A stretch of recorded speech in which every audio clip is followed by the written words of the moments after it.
Hello llamas, and welcome back to my channel. I feel like it's been a long time since we've spoken. Most of you know that I really don't like the way that I speak, so I try to communicate less.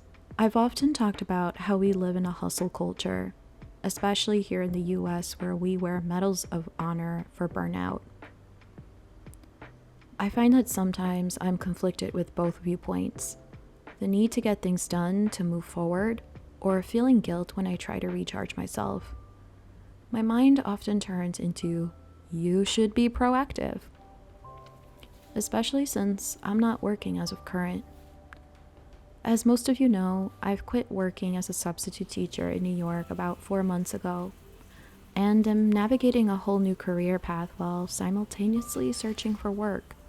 Every day, I get up, and I'm on my computer, learning new design skills, applying to jobs, and since I'm home, I do like to maintain a clean environment and have been enjoying cooking and learning new abilities.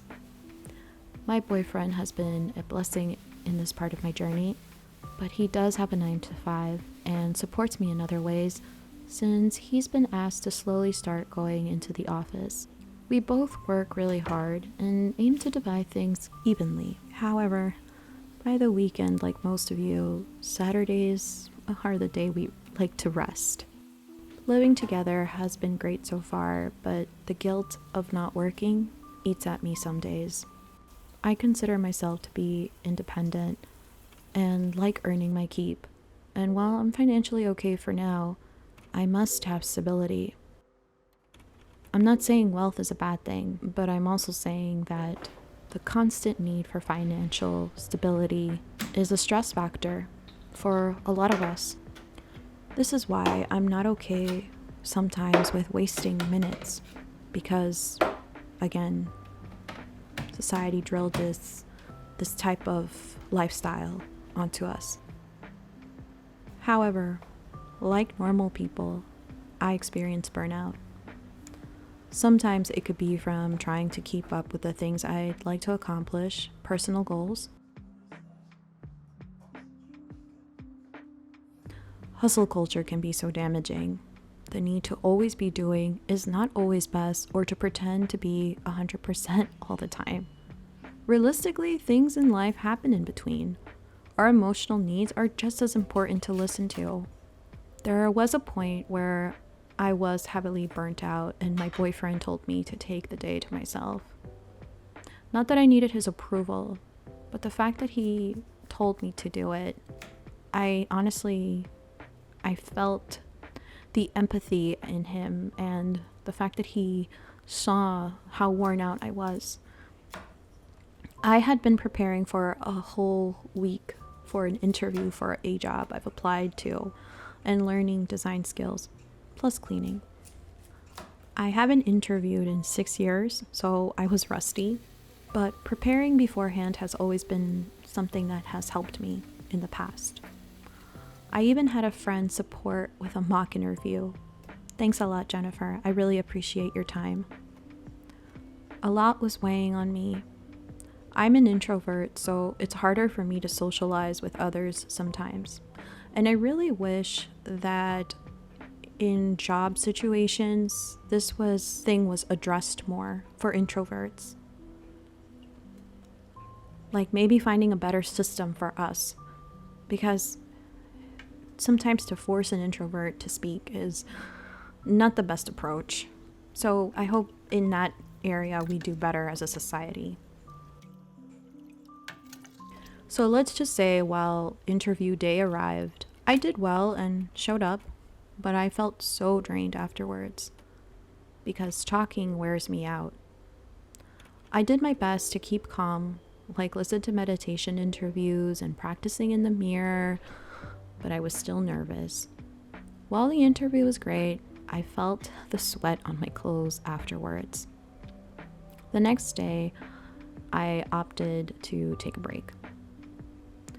I think breaks are important for self-reflection. I am a person that tends to self-sabotage, but I actually told myself, you went through it and you came out alive. We showed up and you were also 6 years rusty. For those wondering, I did not get that job. At first, I was upset because I thought it went well, but I took it as a learning experience and landed a second interview for another company the week after. Also, I believe the right doors will open for alignment. Taking a moment to recharge is necessary to keep going. It's okay to treat your life sweetly and preciously. On the day I took a break, I felt better. It allowed me to rethink my productivity. I don't always have to be doing something. The fact that I'm not quitting is key. I read Will Smith's book, Will, and the first chapter is called The Wall. But pretty much, he talks about how we are all so focused on seeing the wall, we forget to build the bricks first for that wall. The bricks to get to the wall. So for right now, I'm aiming to lay the bricks in a way that won't make me feel overwhelmed.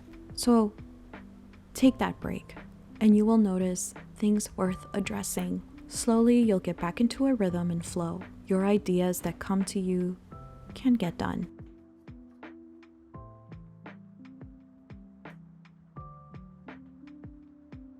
This is why I've also been less approachable to YouTube, because I just wanted to let things flow. And also because of a moving transition, which was also very hard, I just decided to back off and just to come back when I was ready.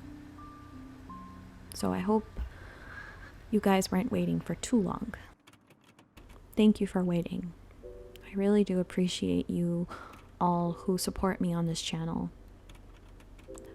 I am very happy to say that we are now 320 in a community. That fills my heart so much. Thank you. Thank you so much.